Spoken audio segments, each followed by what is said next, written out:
Hare Krishna. I'm Snita Sunil with you in 2-minute Mahabharata stories. We'll continue with chapter 10, verse 39 of Bhagavad Gita. Let us chant. Yachapi sarvabhutanam bijam tadaham arjuna na tadasti vinayat maya bhutam characharam. We'll see the translation.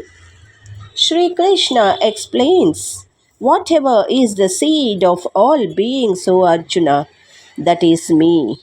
There is no being, moving or unmoving, that can exist without me. Krishna emphasizes, He is the root cause of all existence. He is the source of everything. Let us see a small story.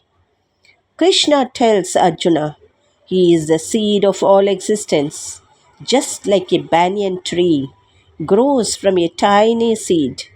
Everything originates from him. Even the smallest particle depends on Krishna's energy. Arjuna's mind blown and tells Krishna, you are the ultimate reality. Everything is connected to you. Krishna's vibhuti, that is divine manifestations, leave Arjuna awestruck. Thank you. ಹರೇ ಶ್ರೀಕೃಷ್ಣ. ಶ್ರೀಮದ್ ಭಗವದ್ಗೀತೆ ಅಧ್ಯಾಯ 10 ಶ್ಲೋಕ 39. ಯಚ್ಚಾಪಿ ಸರ್ವಭೂತಾನಾಂ ಬೀಜಂ ತದಹಮರ್ಜುನ ನ ತದಸ್ತಿ ವಿನಾ ಯಚ್ಚಾನ್ ಮಯಾ ಭೂತಂ ಚರಾಚರಂ. ಈ ಶ್ಲೋಕದ ಭಾವಾರ್ಥ: ಪ್ರತಿಯೊಂದಕ್ಕೂ ಒಂದು ಕಾರಣವಿದೆ. ಆ ಅಭಿವ್ಯಕ್ತಿಯ ಕಾರಣ ಅಥವಾ ಬೀಜವು ಕೃಷ್ಣ. ಕೃಷ್ಣನ ಶಕ್ತಿಯಿಲ್ಲದೆ ಏನೂ ಇರಲು ಸಾಧ್ಯವಿಲ್ಲ.